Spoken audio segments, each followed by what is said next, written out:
Hello, Libra. Okay, my friends, let's take a look and see what's going on with your creative style and get to the bottom of how we can amplify what you've already got going for you and mitigate what might be what you could perceive as a setback or a challenge or something where you always kind of get hemmed up in terms of your process.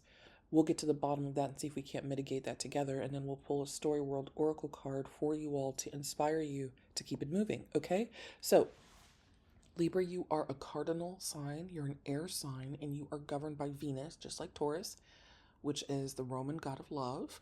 And you occupy the seventh house in the zodiac that represents communities, neighborhoods, diplomacy, contracts, and justice. You happen to be very popular people who are natural politicians, natural diplomats.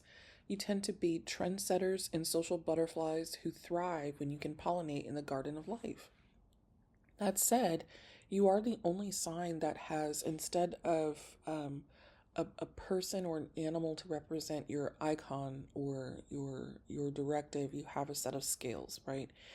Those scales that you all are issued at birth are constantly going in the back of your head somewhere as you try to assess the impact of what you say and do on your loved ones and also the larger community, which means that you guys can come off as and honestly be kind of indecisive, and it can take you forever to make up your minds about even sentence placement, right? Sort of like Chidi on The Good Place. You can get distracted by the presentation of your work on a website or the graphic design aspect and put the cart before the horse before the work is finished. Like, what is this going to look like? Let's pump the brakes and back up and talk about, the content needs to decide or determine the form as opposed to the other way around, right? So, the best way for you all to finish what you start is to keep in mind that drafts happen in stages. So, since you're a cardinal sign, you all are one of those signs that has to give yourself pit stops or milestones along the way for your progress so you can see that you are making progress, even if it's incremental. And you can reward yourself at certain stopping points. Take a break, reorient, regroup, fuel up, and then keep going. One way that you all can do this is give yourself, depending on where you are in your project, this is just an example, but if you're writing, if you're world building and you want to write a story, give yourself a daily word count to reach and give yourself a gold star every time you reach it. But here's the hack. Set the bar really low so you don't have to make too many decisions all at once, because that will slow you all down to the point where progress is imperceptible. So, if somebody else's word count is higher than yours, no big deal. It's about showing up and being consistent. So make your word count like 500 words a day and just try it for a week, right? Just dial down the pressure on yourself. Whatever you think that you should be accomplishing, scale it back. Go half that. It might take you a little bit longer to complete a project, but at least it'll be done, right? And then just keep going. And then once you finish an entire story, then go back and start revision. And say, I'm only going to tackle 500 words a day, right? You can change it later. And that's a way to keep you all motivated, is to do things in stages and just map out like at what stage should I be in this process, and mark it on your calendar and then sort of adjust accordingly as needed.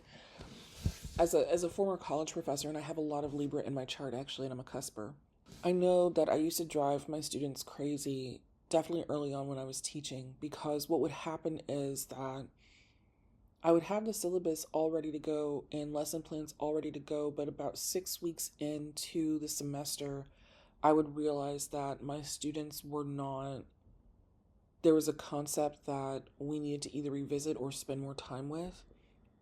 They needed more time to adapt or adjust or to prepare for a midterm or something like that. So I would have to reroute the syllabus sort of like midstream. And eventually I got to the point, and it was to accommodate my students. It wasn't because I was trying to be mean or inconsistent. It was just like, I'm trying to help y'all keep up, right? And so later on, I got to the point where I would have to turn a syllabus in to the department. So I just gave them like the same syllabus every semester for whatever class I was teaching.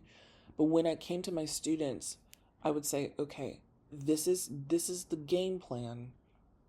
But I gave them a preference. Like, this is probably going to change about 6 weeks in, depending on where you all are as a class, right? And I may have to change the readings around and some of the due dates. And so once I got really comfortable teaching the material and, fresh crop of students every semester, and I got better at communicating those things, it's like that's just how my brain is set up. Like, that's just how I work. Like, once I'm able to assess where you all are in the process, we don't have to binge everything on this syllabus at once. We can pump the brakes in case we need to make sure that you are really getting a topic down. If I'm noticing that we need to slow down as a class, not just something like one-on-one where you can come in for office hours, but if this is something where, so it's like we'll just kind of take it like 6 weeks at a time, really. And that eventually, people got used to how I did things. There's some people who just really didn't like that though, but they just wanted to know everything up front. And I was like, yeah, but this is actually better because this will be better suited for you all in the long run to make sure that you actually grasp the material and that you're finishing strong and you're getting a quality education because I'm adapting to your needs, right? So it just sort of depended on, who was in my classroom at the time.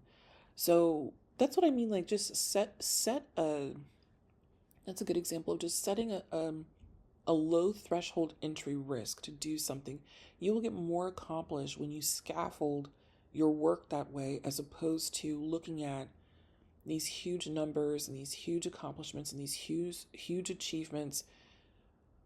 That's fine, but getting there, consistency, showing up for the work, and getting used to the decision making process and the low threshold entry risk, little scaffolding that you have to build along the way.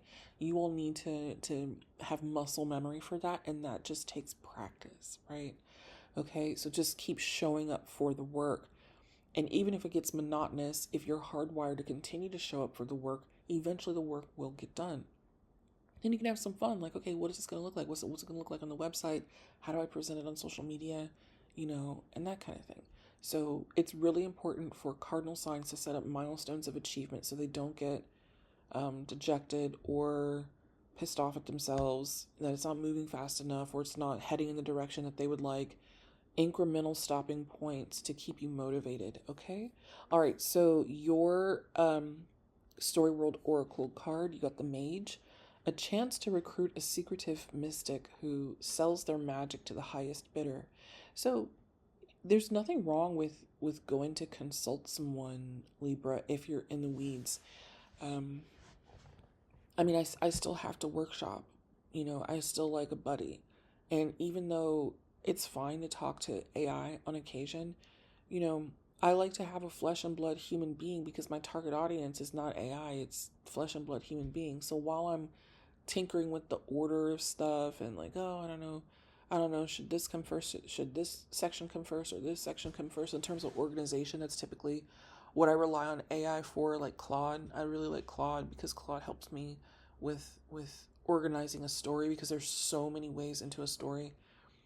It's like just pick one already. So Claude helps me kind of fine tune what direction I want to head into a story. But when it comes to actual feedback from, I get a representative from my target audience and I say, hey, can you take a look at this? Because I'm kind of in the weeds right now. And, just let me know what you think as someone who's actually going to be consuming my material, right?